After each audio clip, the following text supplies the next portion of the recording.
એ આ દેશની સ્ત્રી છે. ક્રાઇસિસ મેનેજમેન્ટ પણ આવડે છે એને, કોઈ કન્ફ્યુઝન નથી. એ આ દેશની સ્ત્રી છે. એમણે કહ્યું દુબઈમાં અમે પહેલો વિચાર એમ કરીએ કે પૈસાનું શું. ડોક્ટર શૈલેષે કહ્યું એકચ્યુઅલી મને તો આખો જુદો જ અનુભવ છે. દુબઈ સાથે મારો અનુભવ બહુ ઇન્ટરેસ્ટિંગ છે. શિવમભાઈ અહીંયા છે અને બહુ મજાનો અનુભવ છે મારી પાસે. હું એકવાર અમેરિકાથી જતા દુબઈ એરપોર્ટ પર શોપિંગ કરતી હતી, કારણ કે ત્યાંથી કશું લાવી નહોતી ને મારા સ્ટાફને મારે કંઈક આપવું પડે એટલે બધું મેં ગાંડાની જેમ ઉપાડ્યું શોપિંગ. ને અચાનક એક 6.5 ફૂટનો અરબ આવીને મને કહે છે કે આ બધું જે ખરીદ્યું છે એનું બિલ છે. હા છે, શો મી. મારું બોર્ડિંગ ચાલુ થઈ ગયેલું. એટલે આપણે કેટલા કેરલેસ હોઈએ છે એનો આ બહુ સરસ દાખલો છે કે ક્યાંક એક બિલ ખિસ્સામાં, એક બિલ પર્સમાં, એક બિલ રાખેલું, એક નહીં રાખેલું, એક ડૂચો કરીને ફેંકી દીધેલું. આ બધાની વચ્ચે પર્સ ઊંધી કરીને હું બિલ શોધું છું એક પછી એક. મારું બોર્ડિંગ ચાલુ છે. મેં કહ્યું મેં કીધું you are wasting my time. તો મને કહે છે you really want me to waste your time. ફાળ પડે એવી રીતે.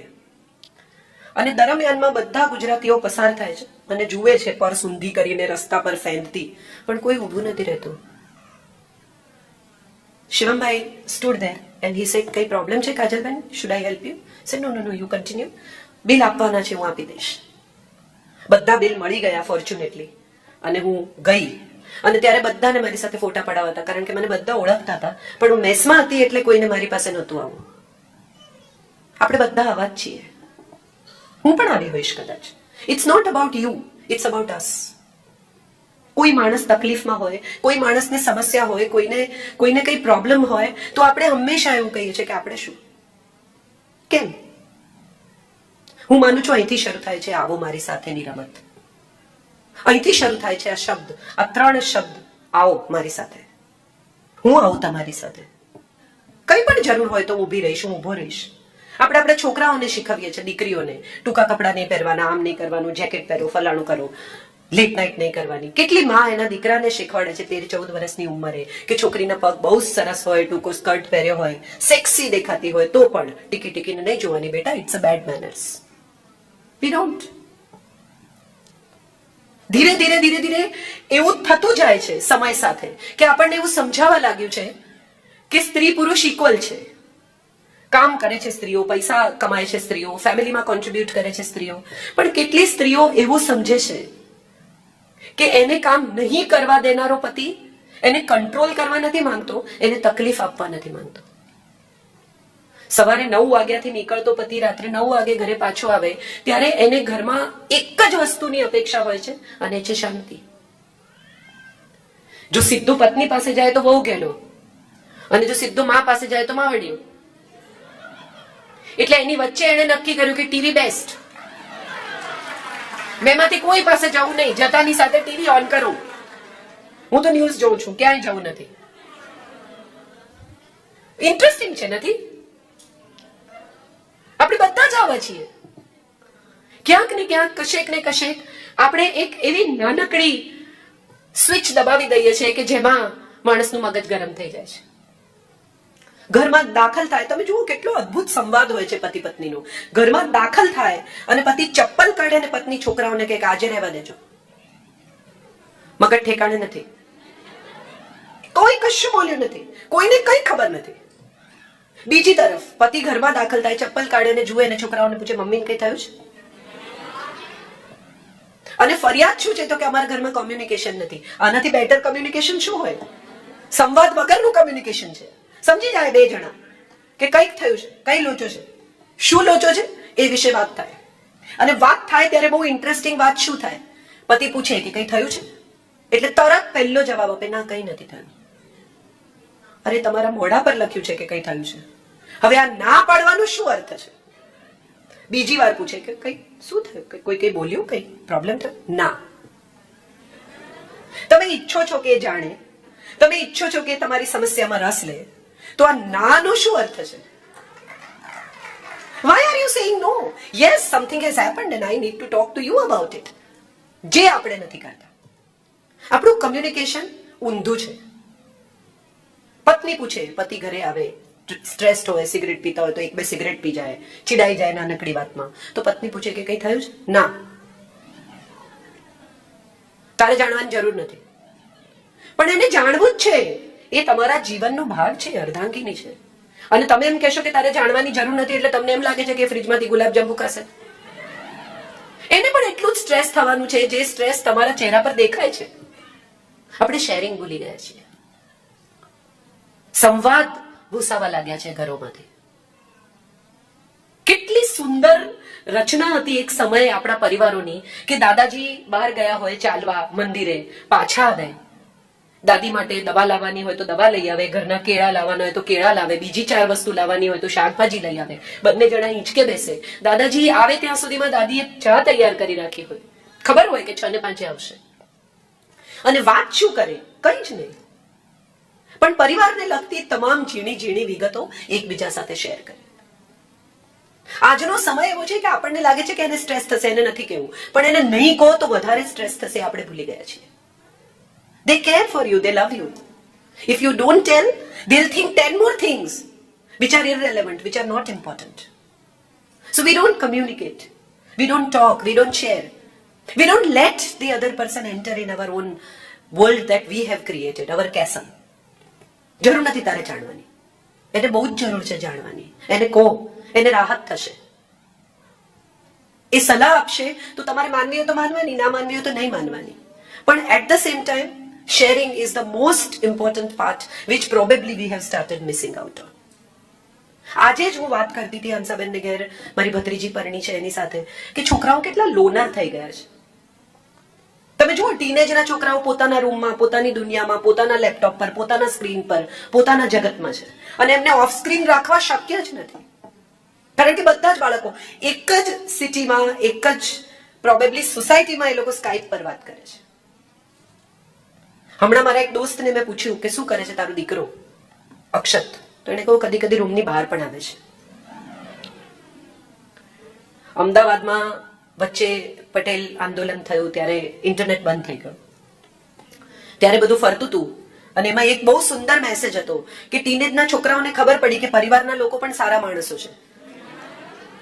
કારણ કે ઇન્ટરનેટ બંધ હતું એટલે પરિવાર સાથે થોડીક વાત થઈ, અને ત્યારે ખબર પડી કે આ લોકો સાથે પણ વાત થાય, સારા માણસો છે. ફ્રેન્ડ્સ ઇમ્પોર્ટન્ટ થઈ ગયા છે. કેમ થઈ ગયા છે? કારણ કે આપણે એમને જજ કરતા થઈ ગયા છે. આમ કરાય, આમ ન કરાય. એ આવીને તમને એમ કે બહુ મજા. આ એક બહુ ઇન્ટરેસ્ટિંગ વાત છે જે મારે તમારી સાથે શેર કરવી છે. એક વાક્ય તમામ લગ્ન જીવનમાં ગુજરાતી સ્ત્રી બોલે છે, હળહળતું જુઠ્ઠું બોલે છે અને બોલે જ છે. આ કયું વાક્ય છે? ખબર છે કોઈ? કેન એનીબડી ટેલ મી? તમે સાચું બોલો, હું તમને માફ કરી દઈશ. વિચારી જુઓ, તમે મને સાચું કહી દો, હું તમને માફ કરી દઈશ. દોસ્ત, આ ટ્રેપ છે, નહીં પડતા. If you are home little late and if you just tell the truth કે મારી બાળપણની બહેનપણી સ્કૂલની, એ લોકો દુબઈ શિફ્ટ થયા છે, મને મળી અને હું કલાક એની સાથે વાતો કરતો હતો. હા, 1 કલાક મારે માટે તો કોઈ દિવસ નથી મળતો. પણ તમે તો એક ઘરમાં એક છત નીચે 20 વર્ષથી રહો છો. આ 20 વર્ષે મળી. સ્કૂલમાં આપણે બધા, I am sure you also remember and I also remember, કે એકાદ જણ પર દિલ આવી ગયું હોય, સાયકલની ચેન ઉતરી જાય એને જોઈએ એટલે, ચોપડીઓ પડી જાય, કોઈ પણ બાને ત્યાં ઉભા રહેવું હોય, ઝાડ નીચે તડકામાં એની વેઇટ કરવાની. ઘટના તો કઈ બને નહીં, એ તમને જુએ ને તમે એને જુઓ, એથી વધારે કોઈ હેપનિંગ નથી ત્યાં. અને છતાંય બધાએ એકાદ વાર તો કર્યું જ હોય. નોટમાં નામ લખ્યા હોય, પછી ફાડી નાખ્યા હોય, ને તો ઘસી ઘસીને ભૂસી નાખ્યા હોય. આ બધા પછી તમે તમારી દિશામાં, એની દિશામાં સમય વીતે, વર્ષો પછી સ્કૂલનું કોલેજનું એલ્યુમિનાય થાય અને તમને મળે. એ દિવસ એટલા તૈયાર થાય, પરફ્યુમ નાખે, બધું બરાબર છે ને, ચામડી વામડી સારી લાગે. અને પછી જ્યારે તમે ત્યાં પહોંચો ત્યારે એમ થાય કે આની પાછળ ટાઈમ વેસ્ટ કર્યો. આ 20 વર્ષ મેં મારી જિંદગીના આ બેન પાછળ કે આ ભાઈ પાછળ વેસ્ટ કર્યા. કારણ કે જેના અદ્ભુત વાળ હોય, આમ કરીને તમારી સામે જોતા હોય, ત્યાં હવે ટાલ હોય. ફિટનેસ, જે તમે જેના સ્પોર્ટ્સ માટે જેને ચાહતા હોય, એની ફૂટબોલ મેચ જોવા જતા હોય, એનું હવે પેટ બહાર હોય. સમય બધાને બદલી નાખે છે. ને હું એવું માનું છું કે આ બદલાતા સમય સાથે જે નથી બદલાતા ને, એ મિત્રો છે. એને તમારા લુક સાથે કોઈ નિસ્બત જ નથી. એ તમને ચાહે છે બસ. I am sorry about my health. એ તમને ચાહે છે બસ. કેમ? કારણ કે તમે જે છો એવા તમને સ્વીકારે છે. લગ્ન જીવન કેટલા લોકો અહીંયા પરણેલા છે? બધા એવું ના કહો. કોઈને ના પાડવી હોય તો અધિકાર છે. એ બધા ના કરો. કેટલા લોકો વિધિસર પરણ્યા છે? કેટલા લોકોને સપ્તપદીના વચન યાદ છે? જુઓ મજા આ દેશની, આપણી સંસ્કૃતિને, આપણું ફલાણું ને આપણી પરંપરાને. આપણી પરંપરા હવે સાડીઓમાં, પંજાબીઓમાં રહી ગઈ, મંદિરે જવામાં રહી ગઈ. આપણી સૌથી મોટી પરંપરા ગૃહસ્થાશ્રમની પરંપરા આપણે ભૂલી ગયા. 50,000 રૂપિયાનું ઇન્વેસ્ટમેન્ટ, તમે તો બધા એમણે કહો પૈસા ગણો છો. 50,000 રૂપિયાનું ઇન્વેસ્ટમેન્ટ કરવાનું હોય તો કેટલા બધા તમે બધા જુઓ છો કે વોલેટાઇલ હશે માર્કેટ તો શું થશે, યુલિપમાં નાખશો કે શેમાં નાખશો, કેટલા યુનિટ ગણશો, પછી અમારે વચ્ચેથી ઉપાડવું હોય તો શું કરવાનું, નહીં તો શું કરવાનું. આખી જિંદગી ઇન્વેસ્ટ કરો છો, તમને ખબર જ નથી કે તમે શું વચન આપ્યા, શું લીધા. બ્રાહ્મણે કીધું, તમે રિપીટ કર્યું, વાત પૂરી થઈ ગઈ. પાળવા કોને છે તે યાદ રાખવાના. સાહેબ, હિન્દુસ્તાન એકમાત્ર એવો દેશ છે કે જે ક્યાંય વફાદારીના સોગંદ નથી ખવડાવતો. આપણી એકમાત્ર હિન્દુ પરંપરા, સનાતન ધર્મના લગ્નની પરંપરા એવું નથી કહેતી કે હું બીજી સ્ત્રીને નહીં જોઉં, કે હું બીજા પુરુષને નહીં જોઉં, કે હું બીજી સ્ત્રીનો વિચાર નહીં કરું, કે બીજા પુરુષનો વિચાર નહીં કરું. કેટલી લિબરલ પરંપરા છે આ, કે જે એમ કે છે કે આપણી ઉર્જા એક થાય, આપણી એનર્જી એક થાય. સિનર્જી શબ્દ તો હવે આવ્યો, આપણે તો કેટલા વર્ષો પહેલા કહ્યું કે આપણી એનર્જી એક થાય, પોઝિટિવિટી તરફ આગળ જઈએ. આપણે સાથે મળીને ઋતુના સુખ ભોગવીએ. આ ઋતુઓ કઈ છે? શિયાળો, ઉનાળો, ચોમાસું. આ ઋતુઓ મનની ઋતુઓ છે. સારા અને ખરાબ સમયમાં સાથે રહીએ, સારા અને ખરાબ સમયમાં એકબીજાની સાથે રહીએ. આવો મારી સાથે. એ મારી સાથે આવવાનું નથી, એકબીજાની સાથે આવવાનું છે. દરેક ઋતુમાં જ્યારે તારું મગજ ગરમ હશે ત્યારે હું થોડી વાર ચૂપ રહીશ, જ્યારે મારું મગજ ગરમ હોય ત્યારે તું થોડી વાર ચૂપ રહીશ. સાથે મળીને ધનધાન્યની આપણે ઉજવણી કરીએ. કેટલી સુંદર વાત છે. ધનધાન્યની ઉજવણી એ સંગ્રહ નથી. ઘેર આવતા અતિથિઓ, પ્રેમાળ બાળકો, દરેક સાથે આ ઉજવણી કરવાની છે.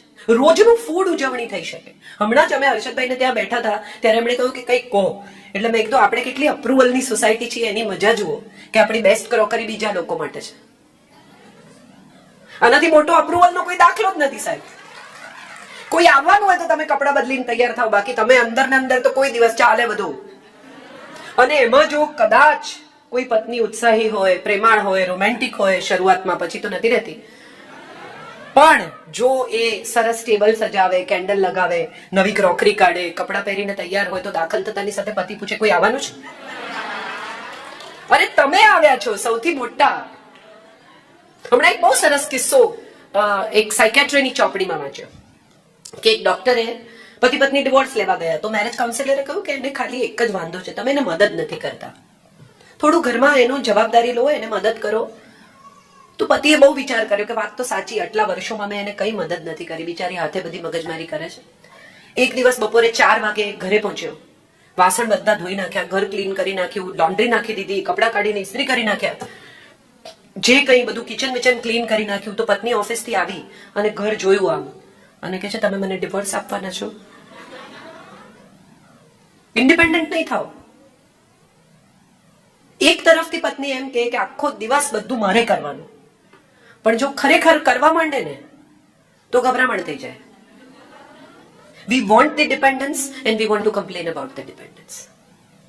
Either you enjoy the dependence કે મારા સિવાય આ ઘરનું પાંદડું નથી હાલતું. મારો અસ્બાબ નામની એક બહુ સુંદર શોર્ટ સ્ટોરી છે.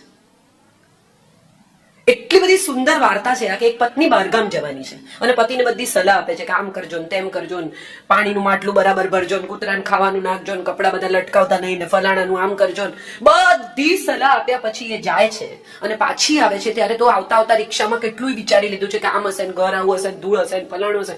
પતિએ બધું ચોખ્ખું રાખ્યું છે, માટલું ચોખ્ખું ભર્યું છે, કૂતરું ખાઈને સરસ મજાનું ખૂણામાં બેઠું છે, મસાલાવાળી પૂરી કરી રાખી છે, ચા મૂકી રાખી છે, બસ તું આવે એટલે દૂધ નાખું. અને પત્ની રડી પડે છે. એટલે પતિ કહે છે કે શું થયું, મેં બધું બરાબર તો કર્યું. તો કે હા, પણ મારા વગર આટલું ગોઠવાય છે એ જાણીને મને મારો અસબાબ લૂંટાઈ ગયો એવું થયું. કેટલી સુંદર વાત છે. કેટલી બધી પત્નીઓનું જોઉં લગ્નના 15, 20, 25, 30 વર્ષ થયા કે મારા વગર નહીં જમે, હું જઈને પીરસીશ તો જ જમશે. ક્યારેક એમાં કમ્પ્લેન, હું નહીં જાઉં ને તો નહીં જમે. ત્યારે તમને એમ થાય કે આનો આનંદ છે કે આનું દુઃખ છે. નક્કી કરી લો. કાં તો એ ખૂબ સુખની બાબત છે, કાં તો આનાથી મોટો કોઈ રોમાન્સ નથી. કેટલા બધા ઘરોમાં આઈ એમ શ્યોર તમને બધાને ખબર જ હશે, 5, 5:30 ફોન આવે, શું બનાવું. આમ તો પતિ કહે કે તું મને મૂર્ખ બનાવે જ છે, વધારે નહીં. પણ સપોઝ પૂછે કે શું બનાવું, એટલે કે પતિ કે જે દેખાય, પાના ફેરવતો હોય મેગેઝિન ના કે કઈ સામે દેખાય તો કે પાવભાજી બનાવ. જે પહેલો વિચાર આવે કે હવે અત્યારે કોણ જાય શાક લેવા, તો કે પછી હાંડવો વગેરે દે, કે તો સવારથી આથવું પડે. તો છોલીપુરી બનાવો, ચણા તો પલાળવા પડે. ધીરે ધીરે ધીરે ધીરે એ દિશામાં લઈ જાય જ્યાં મેનુ તૈયાર છે. મનમાં નક્કી છે, પછી જ ફોન કર્યો છે, કદાચ અડધી તૈયારી થઈ ગઈ હશે. ઇન્ટરેસ્ટિંગ વાત એ છે કે પતિને આ ફોનની ચીડ છે, પત્નીને આ ફોનની આદત છે. સૌથી મજાની વાત એ છે કે જે ફોનની ચીડ છે ને એક દિવસ નહીં આવે તો શું કરશો, એ બહુ ઇમ્પોર્ટન્ટ છે. આપણે જે માણસ વિશે મેક્સિમમ ફરિયાદ કરીએ છીએ એ માણસ નહીં હોય તો રાહત થશે, અને જો નહીં થાય તો આપણે ફરિયાદ કેમ કરીએ છીએ. 2 જણા સાથે સાથે ઘરડા થાય એનાથી સુંદર કદાચ બીજી કોઈ સંસ્કૃતિ જ નથી. ક્રિશ્ચિયાનિટી કહે છે કે ટિલ ડેથ પાર્ટ અસ, મરી જઈએ ત્યાં સુધી જોડે રહીશું. ઇસ્લામ કહે છે કબૂલ હે, લગ્ન માનું છું તારી સાથેના મહેર સાથે. હિન્દુ સંસ્કૃતિ એકમાત્ર એમ કહે છે કે 7મે પગલે 7 પગલા સાથે ચાલ્યા પછી આપણે મિત્રો બની જઈએ, લેટ્સ બીકમ ફ્રેન્ડ્સ. અને મિત્રો એટલે શું, જે તમને જેવા છો એવા સ્વીકારે. કોઈ દિવસ કોઈ ફ્રેન્ડને તમે ફરિયાદ કરતા જોયા છે, જે મોડા આવતા હોય ને એને માટે એવું કે એને અડધો કલાક વહેલો ટાઈમ આપજો, પણ કમ્પ્લેન ના કરે, સ્વીકારી લે કે એવા જ છે, છોડો. પણ એ છોડ્યા પછી પણ છોડતા નથી, એ મિત્ર છે. કેમ પતિ પત્ની એકબીજાના મિત્ર નથી? કેમ માતા પિતા સંતાનોના મિત્ર નથી? કેટલા બધા ઘરોમાં પિતા બાળકને જજ કરે, આમ કરાય, આમ ન કરાય, પગે લાગો. આપણે કેટલા બધા છોકરાઓને કહે છે પગે લાગો. કદી કોઈ દિવસ આપણે બાળકને પગે લાગવાનું કારણ આપ્યું? પંચતત્વ, 5 ઇન્દ્રિય ભેગી થાય અને અહંકાર સાથેના મેં પ્રણામ છે. આપણે કોઈ દિવસ કીધું જ નહીં પગે લાગ, મોટા છે. મોટા છે માટે શું કામ પગે લાગવાનું? તમારા છોકરાઓ હવે લોજિક સાથે જોડાયા છે. ટેકનોલોજી એક જ વસ્તુ શીખવે છે ને, લોજિક. વાય જનરેશન છે આ. વાય કેમ કરવાનું? આપણે એમને કોઈ દિવસ કહેતા જ નથી. તિલક કરાવે, ના પાડે, નથી કરવું. કોઈ દિવસ આપણે એમને કહ્યું જ નથી કે આપણી આખી બોડીની કોન્શિયસનેસનું સેન્ટર છે. She just spoke about neurons and brain. આ આપણી આખા શરીરનું કોન્શિયસનેસનું આ સેન્ટર છે.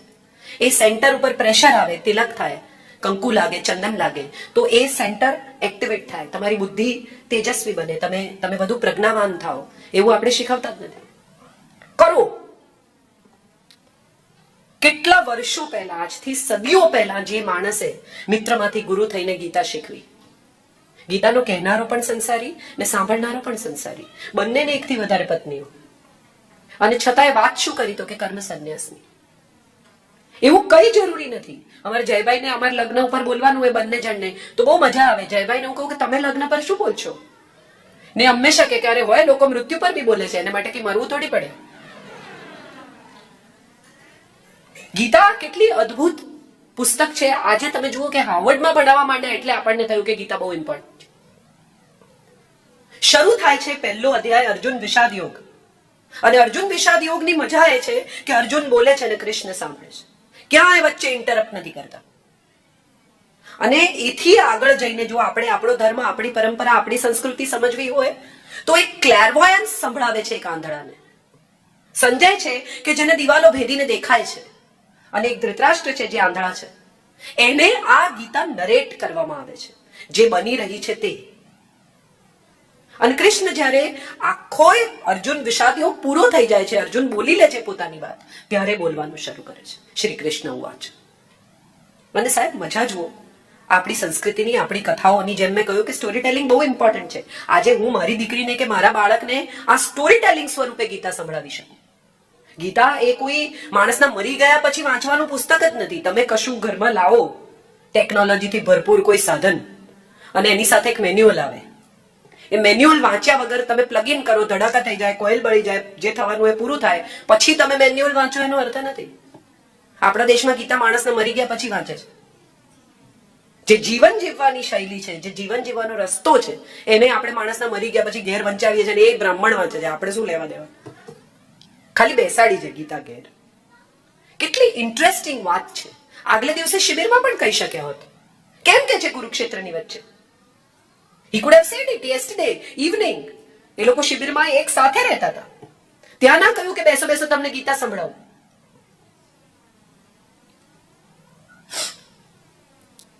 એવું નથી કહ્યું કે હું તમને ગીતા સંભળાવું. આગલે દિવસે કુરુક્ષેત્રની મધ્યમાં લઈ જઈને ગીતા સંભળાવે છે. હાથીઓની ચિંગાડ છે, ઘોડાઓની હાવળ છે, શસ્ત્રોનો ખણખણાટ છે. આટલા બધા અવાજની વચ્ચે ગીતા સેન્ટરમાં લઈ જઈને સંભળાવે છે. કેમ? કારણ કે બધા જ સાંભળી શકે. દ્રોણ પણ સાંભળે, ધૃતરાષ્ટ્ર પણ સાંભળે, દુર્યોધન પણ સાંભળે, કર્ણ પણ સાંભળે, અને અર્જુન પણ સાંભળે. ગીતા જે ગ્રહણ કરે છે તેની છે. તમને સમજાય તો ગીતા તમારી, તમને ન સમજાય તો બ્રાહ્મણની. અને જુઓ ઇન્ટરેસ્ટિંગ વાત કે આખો અર્જુન વિષાદ યોગ પૂરો થાય છે, બોલી લે છે, પછી બોલવાનું શરૂ કરે છે. આ સાયકોલોજીસ્ટ છે, એને એમ્પ્ટી કરે છે, રિક્ત કરે છે, ખાલી કરે છે. આનાથી મોટો કોઈ સાયકોલોજીસ્ટ નથી કે તું ખાલી થઈ જા પહેલા, પછી હું ભરું. એક બહુ સુંદર ઝેન વાર્તા છે. એક શિષ્ય જાય છે સાધુ પાસે રોજ અને કે મને જ્ઞાન આપો, મને જ્ઞાન આપો, મને જ્ઞાન આપો, મને જ્ઞાન આપો. એટલે એક દિવસ સાધુ કહે છે કે આ કપમાં ચા ભર, જ્ઞાન જોઈએ છે. તો કે આમાં કેવી રીતે ભરવું? આ તો ભરેલો કપ છે. કે ભરતો કરો, શું થાય? તો કે ઢોળાઈ જાય. એ જ્ઞાનનું પણ એવું જ છે, ખાલી થવું પડે પછી ભરાય. તું તો ભરેલો છે, તને કેવી રીતે ભરવું? એવી જ એક બહુ સુંદર કથા હર્ષદભાઈને ત્યાં પણ મેં કહી. મને બહુ ગમે છે આ કથા. આપણે ધર્મને બહુ જુદી રીતે જોઈએ છે. એક ફકીર, સૂફી ફકીરને રોઝા છે. 2 દિવસ બાકી છે રોઝાના. અને એનો એક મુરીદ, એનો એક શિષ્ય શીરો લઈને આવે છે. અને એટલા સ્નેહથી લાવ્યો છે કે મેં આખા મહિનામાં પૈસા બચાવી અને આ તમારા માટે શીરો બનાવે છે, બદામ નાખી છે. ફકીર જુએ છે એની સામે એક ક્ષણ માટે અને શીરો ખાય છે. બાજુમાં બીજો શિષ્ય બેઠો છે કે અરે આવો, 2 દિવસ બાકી છે રોઝાના અને તમે લલચાઈ ગયા. મને તો એમ હતું કે તમે મહાન છો યાર, તમે તમારા મન ઉપર આટલો સંયમ ના રાખી શક્યા તો તમે ગુરુ શું કામના? તમને ખબર છે રોઝા તોડવાની સજા શું છે? અને ત્યારે એ ફકીર જવાબ આપે છે કે બેટા એવું છે કે રોઝા તોડવાની સજા તો મને ખબર છે ને હું ભોગવી બી લઈશ, પણ દિલ તોડવાની સજા મને ખબર નથી, એટલે હું નહીં ભોગવી શકું. આ આપણી કથાઓ છે, આ આપણી પરંપરા છે. અને આખી એ ગીતા પૂરી થયા પછી એક વાક્ય કહે છે કૃષ્ણ. એ હું માનું છું તમામ મા બાપે પોતાની જિંદગીના સૌથી મહત્વના વાક્ય તરીકે શીખી લેવું જોઈએ. યથેચ્છસી તથા કુરુ. આ બધું જ કહ્યા પછી, આ 18 અધ્યાય તને સંભળાવ્યા પછી, do what you want, do what you feel is right, યથેચ્છસી તથા કુરુ. પહેલા કહે છે ત્યાજ્ય હૃદય દૌર્બલ્યમ ઉત્તિષ્ઠ પરંતપ જાગ્રત વરાન પ્રાપ્ય નિબોધિત. તને જે મળી ચૂક્યું છે તે મેળવવાનો પ્રયત્ન કર. This is all given to you. Just get it. Just receive it. Just try to understand it. અને એ કયા પછી કહે છે કે યથેચ્છસી તથા કુરુ. હવે મેં તને 18 અધ્યાય શીખવી દીધા, હવે તારે જે કરવું હોય તે કર. આપણે 50,000 નો લાખ રૂપિયાનો S7 તો લાવી આપીએ છીએ અને આપણે એને એવું પણ કહીએ છીએ કે આ કેટલો મોંઘો છે, જોજે ક્યાંક મૂકીને આવતો. પણ આપણે એને એવું નથી કહેતા કે આ ફોન તારી પાસે નહીં હોય દીકરાનો, તારા સુધી નહીં પહોંચી શકું ને તો મને બહુ સ્ટ્રેસ થશે. આ આપણી વચ્ચેનું કમ્યુનિકેશન છે, આપણી વચ્ચેનું કનેક્શન છે, કોઈ નહીં નાખતો. એની કિંમત જે હોય તે એનું મૂલ્ય આપણી વચ્ચેનું કનેક્શન છે. આપણે ભૂલી ગયા છીએ આ શીખવવાનું. આપણે આપણા બધા જ આવનારી પેઢીને એ બધું જ આપ્યું જે આપણને નથી મળ્યું. કેટલું બધું આપણે બધાને એમ થયું કે આપણને નથી મળ્યું એમને આપો, આપણને નથી મળ્યું એમને આપો. એમનો રૂમ, એમના રૂમમાં ટીવી, એમને લેપટોપ, એમને ફલાણું, એમને ઢીકણું, એમને આ. પણ એને સમય આપતા ભૂલી ગયા. આપણે આપણા છોકરાઓ સાથે બેસીને આપણા બાળપણની ભૂલો શેર ના કરી કે યાર એકવાર હું સિગરેટ પીને આવેલો અને મારા પપ્પાએ સૂંઘી લીધો અને 2 તમાચા મારેલા. હું તને મારતો નથી, પણ નહીં પીતો બહુ દુઃખ થશે. This is what I think needs to be spoken to our children now. Our children are so logical. They are so intelligent. તમે જોઈ હશે એડ્સ ગૂગલની, મને એટલી બધી ગમે છે. બાળક જન્મતાની સાથે ઓનલાઈન જાય છે, પોતે જ પોતાનો ફોટો પાડીને ઓનલાઈન કરે છે. આ સત્ય છે. આપણને ગમે કે ના ગમે, બધા મમ્મી પપ્પા વડે હું કરું છું, ચૂપ રહે હું તારી માં છું. અને પછી 2 જ મિનિટમાં જવું પડે, આઈફોન લોક થઈ ગયો બેટા, અને પછી એ જુએ આમ તમારી સામે. કોણ બાપ, કોણ માં? This is interesting. એક પાસે ઇન્ફોર્મેશન છે, ટેકનોલોજી છે, ને બીજા પાસે અનુભવ છે. આ બે મિક્સ થાય ને સાહેબ, તો આ દેશ ક્યાંનો ક્યાંય નીકળી જાય. આપણે આપણા અનુભવ એમની સાથે શેર નથી કરતા. જીપીએસ તો છે આપણી પાસે, પણ જીપીએસ તમને રસ્તો બતાવશે, ખાડા ક્યાં આવશે તો એને આપણે જ કહેવું પડશે. એ એના જીપીએસમાં જોશે કે અહીંથી 3 કિલોમીટર છે, પણ સાહેબ 3 કિલોમીટરમાં 3 ખાડા છે. એ મેં પસાર કર્યા છે, મને ખબર છે. અને બહુ મજાની વાત એ છે કે તમે તો 17 વર્ષના હતા, એ 45 વર્ષના નથી થયા હજુ. એને ખબર નથી કે 45 વર્ષના મા બાપ હોવું એટલે શું, કેટલી ચિંતા થાય, કેવી દુનિયા છે, શું છે. તમે તો 17 વર્ષમાંથી આવ્યા ને, તમે તો બધું કર્યું છે જે કરે છે. તમે જુઠ્ઠું બોલ્યા છો, તમે ક્લાસ બંક કર્યા છે, ક્યારેક પૈસા ઉઠાવ્યા છે, ક્યારેક આ કર્યું છે, ક્યારેક એકાદ બિયર પી લીધો છે, ક્યારેક સિગરેટ પી લીધી છે. આ બધું તમે કર્યું છે તમારી ક્યુરિયોસિટીમાં, તમારા તોફાનમાં, તમારી ઈચ્છાઓમાં, તમારી ઝંખનાઓમાં, તમારી યુવાનીમાં. તો એ કેમ ન કરે? અને કરે તો એને સ્નેહથી સ્વીકારો. તમે એને કહો છો તમે સાચું બોલો તો ચાલો, મમ્મા સાથે ખોટું નહીં બોલવાનું, પણ મમ્મા સાથે બિચારા સાચું બોલે તો પડે. મમ્મા સ્વીકારતી નથી.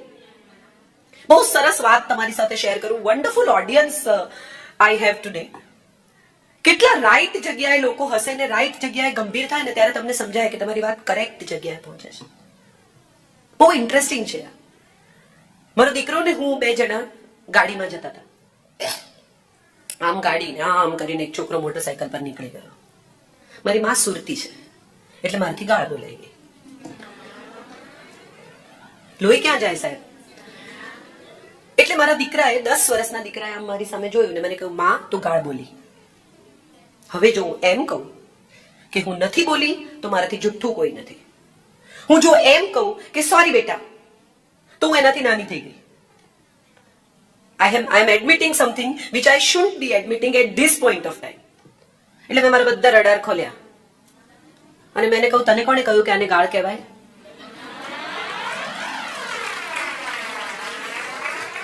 આ મા બાપ છે. This is what you are supposed to do. This is what you are supposed to actually make for your children. એકવાર મારા દીકરાએ મને કહ્યું કે બાબા એટલે એના ફાધર આટલો બધો ગુસ્સો કરે છે, તને ગુસ્સો નથી આવતો? મેં કીધું તને ક્યારેક કહીશ, આપણે પછી વાત કરીશું. પછી અમે ગાડીમાં જતા હતા, આવી જ રીતે હું એને ક્લાસમાં મૂકવા જતી હતી અને એની જ ઉંમરનું બાળક ભીખ માંગવા આવ્યું. એટલે મેં કહ્યું કે ઉતાર તને સિગ્નલ પર, યુ રિયલી એન્જોય. માંગી જોવી છે ભીખ, ઇટ્સ એન એક્સપિરિયન્સ. એટલે એને મારી સામે એકદમ આમ કંઈક વિયર્ડ રીતે કે મારી માં ગાંડી છે કે એને બુદ્ધિ નથી કે શું પ્રોબ્લેમ છે, એને મારી સામે જોયું ને પછી મને કહ્યું કે એવું થોડી હોય કે ખરાબ વસ્તુ જોઈને થોડી આપણને મન થાય કરવાનું. મેં કહ્યું કરેક્ટ. એટલે જ મને ગુસ્સો કરનારા માણસને જોઈને ગુસ્સો નથી આવતો. બહુ ઇન્ટરેસ્ટિંગ છે parenting. Parenting is like learning something every day. It's not about teaching something, it's also about learning something. એક 2.5 કિલોનું રમકડું તમારા હાથમાં આવે ને ત્યારે એક પુરુષ પિતા થઈ જાય. સડનલી તમને રિયલાઇઝ થાય કે કેટલી બધી જવાબદારી 2.5 કિલોના રમકડામાં છે. હવે એક આખી જિંદગી તમારા હાથમાં છે. તમે જુઓ કેવા કેવા પપ્પાઓ મેં જોયા છે કે કોઈ દિવસ પિક્ચરની ટિકિટની લાઈનમાં ઉભા ના રહે, નાટકની ટિકિટની લાઈનમાં ઉભા ના રહે, રેસ્ટોરન્ટમાં વેઇટિંગ હોય તો કે ચાલો હું કઈ લાઈનમાં ઉભો રહીને ખાઉં નહીં, પણ એડમિશન લેવાનું હોય ને તો રાતથી લાઈનમાં ઉભા રહે. કેટલી સરસ વાત છે. કેવા કેવા પપ્પા આપણે ઓળખીએ છીએ કે અમસ્તા ગાડીમાંથી પગ નીચે ના મૂકે, પાન પણ આમ કાચ ઉતારીને આમ કરીને પાન મંગાવે, અને બચ્ચું સાયકલ શીખતું હોય ને તો એની પાછળ દોડે. This is what fatherhood is all about. This is what is such a nice thing that happens to all of us. But what we do is we give them things and no thoughts. કેટલી બધી વસ્તુઓ આપી દઈએ છીએ આપણે એમને. છાંયડો એટલો બધો કે જ્યારે તડકામાં નીકળે ત્યારે એને ગભરામણ થઈ જાય કે આ તો મેં જોયો જ નથી, આ તો મેં અનુભવ્યું જ નથી. ના તો પાડતા જ નથી. આપણને એવો ભય છે કે ના પાડીશું ને તો આપણા છોકરા આપણાથી દૂર થઈ જશે. સિબ્લિંગ્સ, ફ્રેન્ડ્સ બધા એના પર પ્રેશર કરે છે. અમે તથાગત માટે, મારા દીકરા માટે દર વર્ષે એક બજેટ બનાવ્યું છે. બનાવતા હતા, હવે તો બહુ મોટું થઈ ગયું, કે આ તારું બજેટ આખા વર્ષનું. હવે એમાં તું રમકડા ખરીદ, ચોપડા ખરીદ, ઉડાડ, આઈસ્ક્રીમ ખા, કચરાના ડબ્બામાં નાખ, you decide. This is your budget and you have to tell me how much have you spent. ડાયરીમાં લખી લેવાનું. એટલે મને પૂછે હજી કેટલા બાકી છે. આ હજી કેટલા બાકી છે ને એ વાતે એને શીખવાડ્યું કે એક લિમિટેશન હોય છે, એક લાઈન હોય છે જેની બહાર જવાની તમને તક નથી હોતી. અને ત્યારે મને સમજાયું કે આપણે આપણા છોકરાઓને શીખવવાનું છે કે આટલું જ છે. એ એન્વાયરમેન્ટની બાબતમાં પણ છે. આટલું જ પાણી છે, આટલી જ પૃથ્વી છે, આટલી જ હવા છે, આટલું જ આકાશ છે. જેમ વધારે વાપરી નાખીશું, જેમ વધારે ખર્ચી નાખીશું, જેમ વધારે પૂરું કરી નાખીશું, આટલું જ પેટ્રોલ છે. જેટલું છે એ સમજાવો એને. ગાડી પર ડ્રાઈવ કરવા જવું એ હવે આપણને પોસાય એવી પ્રવૃત્તિ જ નથી રહી. We have forgotten that. Drive પર જાય લોકો, જસ્ટ પેટ્રોલ વપરાઈ જશે તો શું કરીશું એવું વિચાર્યું. આ પોલ્યુશનમાં કેટલો ઉમેરો કરીએ છીએ એવું વિચાર્યું. આ બહુ ઇમ્પોર્ટન્ટ સવાલો છે જે આપણે આપણા બાળકોને શીખવવાના ભૂલી ગયા છે. અને સાહેબ મજાની વાત જુઓ કે આપણા ઘરમાં કેરી આવે, આપણે કોઈ દિવસ આપણા બાળકને એમ કહ્યું છે કે બેટા એમાંથી 4 કેરી વોચમેનને આપ. આપણે કોઈ દિવસ એમ કહ્યું છે કે જે રમકડા તું ન રમતો હોય કે ન રમતી હોય બધા ભેગા કર, આપણે આપવા જઈશું. એના હાથે અપાવો. That's giving. આપણે શું કરીએ છીએ, બધું ભેગું કરીને ડબ્બામાં નાખી આવીએ છીએ. એને ખબર નથી કે એના કયા રમકડા ગયા. એને કહો કે તું શું નથી રમતો. બહુ સુંદર વાત જૈનત્વમાં શીખવે છે. મને બહુ ગમે છે આ વાત. અને હું માનું છું ગાંધીજીએ આ સિદ્ધાંત શ્રીમદ રાજચંદ્ર પાસેથી લીધો કે ટ્રસ્ટીશીપ બહુ ઇમ્પોર્ટન્ટ છે. બધું તમારું જ છે અને છતાં એનો સાચો ઉપયોગ, સદુપયોગ શું હોઈ શકે એ વિશે આપણે કદી નથી શીખવ્યું. મારી પાસે જે છે એ મારું જ છે અને છતાં એને ક્યાંક સારી રીતે વાપરી શકાય એ હું માનું છું શીખવાનો હવે સમય શરૂ થઈ ગયો છે. બહુ બહુ અગત્યનું છે કે આપણે જે દુનિયામાં જીવીએ છીએ ને એ દુનિયાને વધુ જીવવા લાયક બનાવીએ. આપણે બધા પૈસા ખર્ચીને આવા મોટિવેશનલ લેક્ચર સાંભળવા જઈએ છીએ, પણ તમે મને સાચે હૃદય પર હાથ મૂકીને કહો કે હું મેં શું કહ્યું જે તમને ખબર નથી. બહુ ઓનેસ્ટલી આ સવાલ હું તમને પૂછું છું કે મેં તમને એવી કઈ વાત કહી કે જે વિશે તમે જાણતા નથી. આ બધું તમે જાણો છો. અગત્યનું એ છે કે આનું ઇમ્પ્લિમેન્ટેશન આપણે કરતા નથી. આપણને બહુ મજા આવે કાજલોસા વૈદને સાંભળવાની, પણ બહાર નીકળીને હજી ગાડી પાર્કિંગમાંથી કાઢતા હોઈએ ને ત્યાં ઝઘડો થઈ જાય. શા માટે? સુખી થવું બહુ સહેલું છે, દુઃખી થવું અઘરું છે. Trust me. તમારી આસપાસ એક એવું શાંતિનો ઓરા ઉભો કરો કે લોકો તમારી નજીક આવે, લોકોને તમારી પાસે આવવું ગમે, તમારી સાથે વાત કરવી ગમે. અને આ શાંતિનો ઓરા એક જ રીતે ઉભો થઈ શકે એમ છે, તમે તમારી જાત સાથે પ્રેમ કરવા માંડો. આપણે આપણી જાતને પ્રેમ નથી કરતા, જગતની દરેક વસ્તુને પ્રેમ કરીએ છીએ. મને છોડી દેશે તો પણ તને શું કામ છોડી દે બેન? કેટલા લગ્નો ઇન્સિક્યોરિટીને લીધે તૂટ્યા છે. આપણા સંબંધો ધારણા પર બનતા, ધારણા પર તૂટી જાય. શરૂમાં મિત્રતા થાય ને ત્યારે એકદમ ઘરે જાય, ખાવા બેસી જાય, ના કરે, વાડકી વ્યવહાર થઈ જાય, ને ડબ્બા લઈ જાય, મીટિંગો થવા માંડે, પિક્ચર જોવા સાથે જાય, અને પછી સડનલી સંબંધ તૂટી જાય ત્યારે કે અમે એમને આવા નહોતા ધાર્યા. પણ બંને તમારી અંદર જ છે. તમે ધાર્યું, તમે તોડ્યું, તમે બાંધ્યું. એ તો આવા જ હતા. તમે તમારી ધારણા પર સંબંધ બાંધ્યો ને તમે તમારી ધારણા પર તોડી નાખ્યો. ધારવું જ કેમ? ઓળખવું. આપણે બધાનો પ્રોબ્લેમ એ છે કે આપણને બધા ઓળખે, આપણને બહુ ગમે. મને ઓબામા ઓળખે, મને કાજલબેન ઓળખે, મને ફલાણા ઓળખે, મને શાહરૂખ ઓળખે, મને અમિતાભ ઓળખે, પણ કોઈ ઓળખી જાય ને એ ના ગમે. એ આપણો પ્રોબ્લેમ. ઓળખી જવા ના જોઈએ, એમાં તો આપણું માંસ કકબંધ રહેવું જોઈએ. તમે વિચારી જુઓ કેટલી બધી પત્નીઓ કમ્પ્લેન કરે, ત્યાં તો હસી હસીને વાતો કરે છે, તો કરેક્ટ છે, ત્યાં હસીને જ વાત કરે, એની સાથે ચીડિયા કરે, જેને ઓળખતા નથી એના પર મગજ ગુમાવે, સારા લાગે? ત્યાં હસીને જ વાત કરવી પડે, કારણ કે એ માસ્ક છે. તમારા પર ગુસ્સે થાય છે કારણ કે તમને પોતાના માને છે. તમારી સામે માસ્કની જરૂર નથી એવું માનીને તમારી સાથે જીવે છે.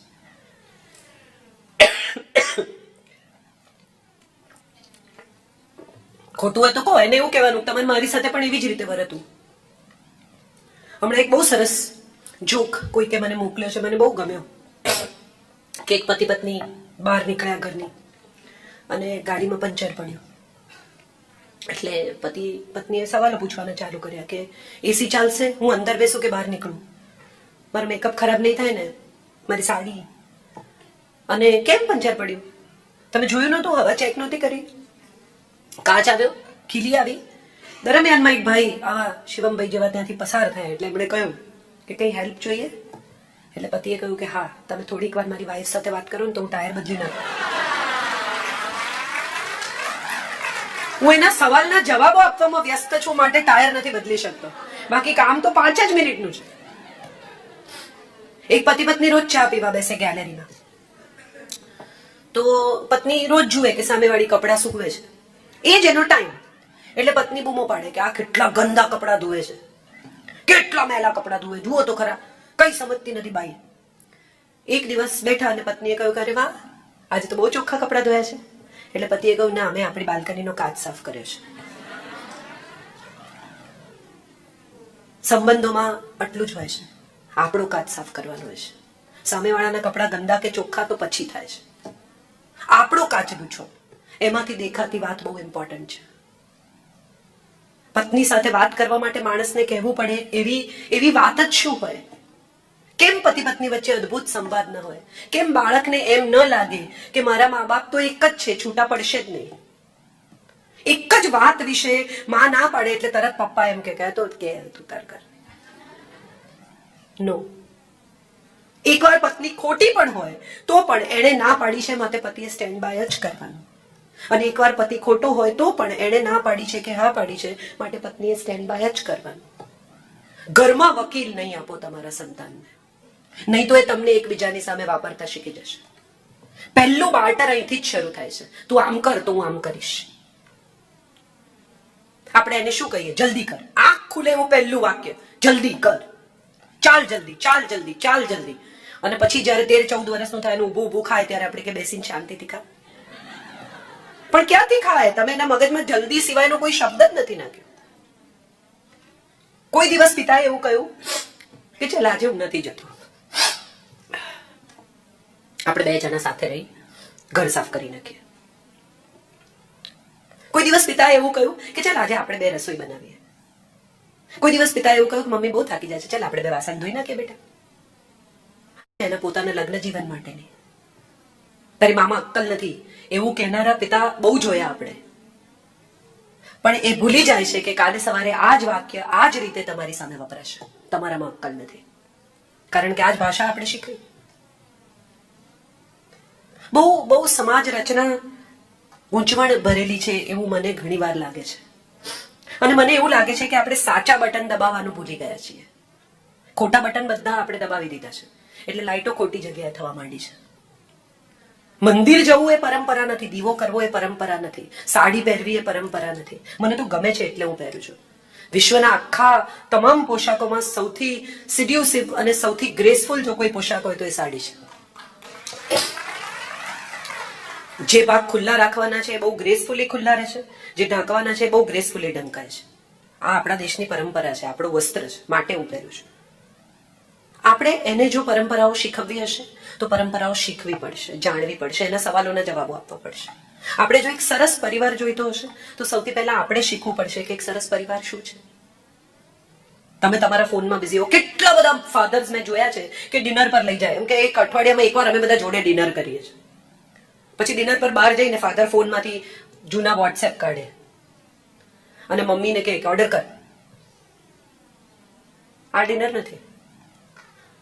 હું હમણાં નવરાત્રીના ઉપવાસ કરું છું અને મેં બાપુને કહ્યું, મુરારી બાપુને મેં કીધું હું ઉપવાસ કરું છું બાપુ, કે બહુ સરસ થાય છે. મેં કીધું હા થાય છે. તો કે હવે ડિજિટલ ઉપવાસ કરી જુઓ. આપણે બધાએ કરવા જોઈએ. 2 કલાક જો આપણે ફોન બંધ રાખી શકીએ, ટેલિવિઝનથી દૂર રહી શકીએ, આઈપેડથી દૂર રહી શકીએ, તો હું માનું છું કે આખી પ્રવૃત્તિ બહુ અદ્ભુત રીતે પરિવારને આપી શકાય. સ્ક્રીન આપણા બધાનો સમય ખાય છે. તમે વિચારો કેટલા બધા લોકોના સવારે 9 વાગે, 6 વાગે, 5 વાગે મોબાઈલ પર વોટ્સએપ આવે, જીવન આમ છે ને, મિત્રો આવા છે ને, પરિવાર આવું છે ને, ફેમિલીને બહુ ધ્યાન આપવું છે. અરે ભાઈ, તું 5 વાગ્યામાં ઉઠીને ફોનો કરસ, પહેલા ફેમિલીને ધ્યાન આપ. તારી પત્ની માટે 1 કપ ચા બનાવ, આ વોટ્સએપ કરવાને બદલે. આખા ગામને શીખવે છે એના કરતા ઉભો થઈ એક સરસ ચા બનાવીને તારી પત્નીને આપ. આ પરિવાર છે. એ નથી કરતા. અને એ લોકોને તમે બપોરે 2 વાગે ફોન કરીને પૂછો કે આજે તમે વોટ્સએપમાં શું મોકલેલું. મારા મધર ગુજરી ગયા. મેં ફેસબુક પર લખ્યું, આઈ લોસ્ટ માય મધર. 129 જણાએ લાઈક આપી. માણસોને એ પણ નથી ખબર કે રિએક્ટ કેવી રીતે કરવાનું સોશિયલ મીડિયામાં. દબાવી દીધું button, like. What is it? What are we doing? Social dustbin થઈ ગયું છે. જેને જે વિચાર આવે એ સીધો લખી દેવાનું. સાહેબ, આપણે પ્રવાસ એટલે નથી કરતા કે આપણને ફેમિલી જોડે મજા પડે. આપણે પ્રવાસ એટલે કરીએ છીએ કે આપણે ક્યાં ગયા એના ફોટા પાડીને નાખીએ. હજી તો ઉતર્યા નથી થાઈલેન્ડ, ત્યાં મંડે પડવા ફોટા. રીચ થાઈલેન્ડ, ફૂડ, ક્લોથ, ફલાણું, શોપિંગ. અરે સાથે રહો 2 જણા. સમય પસાર કરવા આવ્યા છો કે લોકોને કહેવા આવ્યા છો કે અમે થાઈલેન્ડમાં છીએ? આ બધા જ આપણી આસપાસના સવાલો છતાં સાહેબ, ગુજરાતી પરિવારો અકબંધ છે. સૌથી વધારે જો કોઈ એક પરિવાર સુખી હોય તો એ ગુજરાતીઓનો પરિવાર છે. તમે આજે પણ દાદા દાદી સાથે છોકરાઓ રહે છે. તમે યુપી જાઓ, બિહાર જાઓ, સ્ત્રીની જે સ્થિતિ છે ને, તમે જુઓ તો જ તમને સમજાય કે આવી સ્થિતિમાં કેવી રીતે સ્ત્રી જીવી શકે. ગુજરાતમાં રાત્રે 2 વાગે બેકલેસ પહેરીને, ફૂલ દાગીના પહેરીને છોકરી એકલી 2 વ્હીલર પર પાછી આવે અને મા બાપને જીવ થડકારો ના થાય. કેમ? ગુજરાતની પોલીસ બહુ સક્ષમ છે એટલે? સ્ત્રી બહુ દાદી છે એટલે? ગુજરાતનો પુરુષ બહુ સંસ્કારી છે એટલે? ગુજરાતનો પુરુષ એ છે કે જે સ્ત્રી સમસ્યામાં હોય ને તો ઉભો રહીને પૂછે કે કઈ કરું, હેલ્પ કરું, કઈ વ્હીલ બદલવું છે.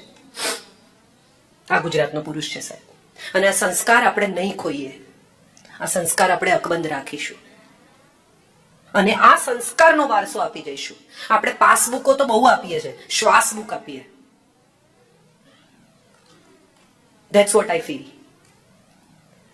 આપણે આપણા છોકરાઓને બીજું બધું બહુ આપી જઈએ છીએ, મકાનો, દુકાનો, વ્યવહાર અને બાકીની કેટલીય ચીજો. પણ આપણે કોઈ દિવસ આપણા છોકરાઓને એવું નથી કહ્યું કે બેટા, હું ગરડો થાઉં ને તો મારી પાસે બેસજે થોડી વાર. આ બધું જે મેં તારા માટે કર્યું છે ને, એમાં મેં તને સમય નથી આપ્યો એવું જે તને લાગ્યું છે, પણ મને એવું લાગે છે કે તું મને થોડો સમય આપજે. મા બાપ ગુજરી જાય પછી તકતી મુકાવે, મંદિરોમાં દાન કરે. હમણાં એક બહુ સરસ વોટ્સએપ કોઈકે મને કર્યો છે અને મને બહુ ગમ્યો કે એક માણસ લાડુ વેચતો હતો મંદિરની બહાર અને કોઈકે આવીને પૂછ્યું કે કેમ વેચો છો? તો કે મારા મધરને લાડુ બહુ ભાવતા, એ ગુજરી ગયા એટલે હું લાડુ વેચું છું. એટલે એક માણસ એને પૂછ્યું કે જીવતા હતા ત્યારે કોઈ દિવસ બાજુમાં બેસીને ખવડાવ્યા છે? નથી કરતા આપણે આ બધું. પછીથી આપણે કરીએ છીએ. બેસણામાં આવનારા લોકો એ જે રહી ગયા છે એ કેટલા ઇમ્પોર્ટન્ટ છે ને એના હિસાબે આવે છે. જે ગુજરી ગયા છે એની સાથેના સ્નેહમાં નથી આવતા. હવે તો એવું છે કે તમે ફલાણાના બેસણામાં આવવાના છો ને, હું મારી દીકરી લેતી આવીશ, તમે તમારો દીકરો લેતા આવજો, ભલે જોઈ લે એકબીજાને.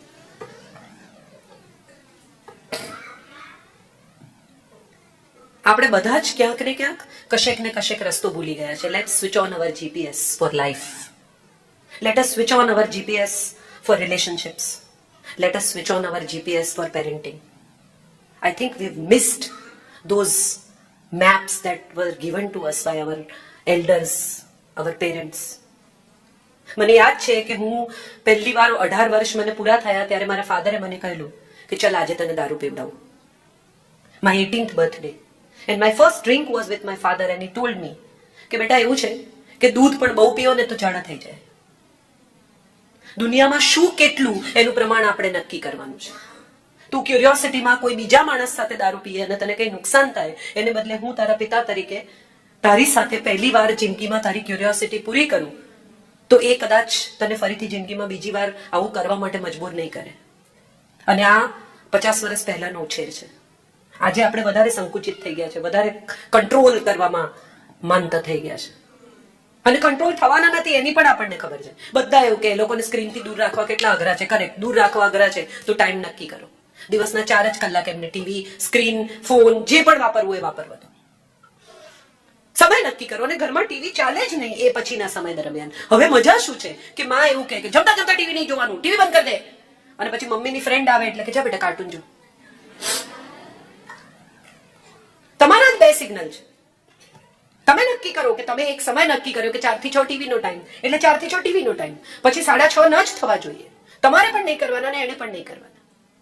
આપણે ડિસિપ્લિનમાં નથી ને પછી અપેક્ષા રાખીએ છીએ કે એ ડિસિપ્લિનમાં રહે. હું કહું છું, તમે કોણ જો કહેનારા? This is what happens in all our families and I have always felt this. માતા પિતાથી વધુ ઝઘડતા, માતા પિતાથી વધુ વરવું દ્રશ્ય બાળક માટે બીજું કોઈ છે જ નહીં. એને બંને વાલા છે. અને પછી પાછા મા બાપ જજ બનાવે, તું જ કે તારા પપ્પા બરોબર કે છે. એને શું જજમેન્ટ, એને શું અક્કલ? એને જે ચોકલેટ આપે એની બાજુ જાય. એની બુદ્ધિ ક્યાં છે? તમે એને જજ બનાવીને એને તમને બંનેને એકબીજા વિરુદ્ધ વાપરવા માટે મજબૂર કરો છો. You are teaching him or her to use both of you against each other. Don't do that. તમારા તમામ ઝઘડા, તમામ ઇશ્યુઝ, તમામ પ્રોબ્લેમ્સ ભલે એની સામે સોર્ટ આઉટ કરો. એને ખબર હોવી જોઈએ કે મારા મા બાપ વચ્ચે ડિફરન્સ ઓફ ઓપિનિયન છે પણ બહુ રિસ્પેક્ટફુલ છે. મારી માં કદી મારા પિતા પર મોટા અવાજે બોલતી નથી, મારા પિતા મારી માને ગમે એમ બોલતા નથી. માટે મને પણ બંનેને ગમે એમ બોલવાનો અધિકાર નથી. એક સંસ્કારનું, શાંતિનું, સૌજન્યનું વાતાવરણ આપણે ભૂલી ગયા છીએ. બંને જણા એકબીજા સાથે કેમ, હું શું કામ કરું? આ ભાષા, આ રીત છે. This is what you are going to give your children. અને આ બધા જ ઘરો બધા છે. દુનિયાનું કોઈ ઘર મેં એવું નથી જોયું કે જ્યાં ન થતું હોય. એનું સૌથી મોટું કારણ છે આપણું સ્ટ્રેસ. દોડવાનું સ્ટ્રેસ, પહોંચવાનું સ્ટ્રેસ, મેળવી લેવાનું સ્ટ્રેસ, હરીફાઈ. આણે આટલું કર્યું તો હું આટલું કરીશ. અને સાહેબ મજા જુઓ કે આપણે ઘેર નવી ગાડી આવે ને એનો આનંદ ઓછો છે, પડોશી જુએ એનો આનંદ વધારે છે. 2 દાડા ઘરની બહાર રાખે કે જોઈ ન જોઈ હોય એ કઈ પૂછે નહીં, કઈ કહે નહીં તો 5 પેંડા લઈને જાય. અમે નવી ગાડી લીધી, મર્સિડીઝ. શું કરી રહ્યા છે એ સવાલ બહુ અગત્યનો છે. ગાડી 4 પૈડા પર ચાલે, ઠંડી થાય અને સંગીત વાગે, એ પછી ગાડીમાં બીજી કોઈ પણ ફેસિલિટી હોય કે ના હોય, ખરેખર કોઈ ફરક પડે છે? એક બહુ સરસ કિસ્સો તમારી સાથે શેર કરું. હું એક સિરિયલ લખતી હતી યોગ વિયોગ પરથી, મારી નવલકથા પરથી. ને અમિતજીને મળવાનું બહુ થતું, અમિતાભ બચ્ચનને. એમણે રોક વોચ પહેરેલી, 25-30 લાખ રૂપિયાની ઘડિયાળ. અને આમ વાત કરે તો મારું ધ્યાન એની ઘડિયાળ ઉપર. એટલે એમણે આમ જોઈને મને કહ્યું, अच्छी है ना? तो बहुत अच्छी है सर. तो मैंने कहा वक्त वही दिखाती है जो तुम्हारी घड़ी दिखाती है.